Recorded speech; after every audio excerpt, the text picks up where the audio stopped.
But I'm happy to report, Chair.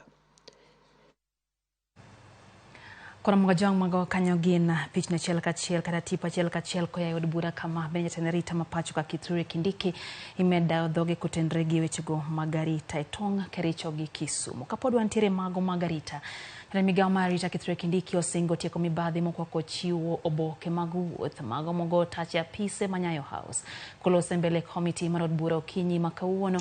Kindiki owacho ni chochni mag chiwo passports timore kaluwore kod mibadhi.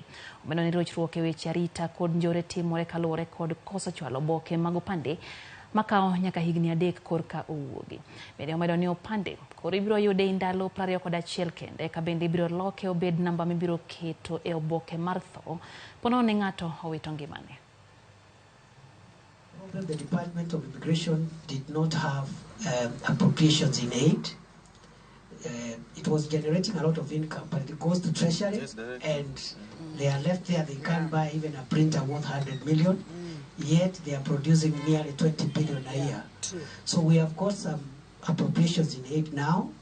We are increasing the capacity, and I believe by the when I give my next public accountability statement in a month's time, I will have reports on where we are. We will clear that backlog, and we will turn, while the ID might take up to 21 days because of maybe special security procedures, the passport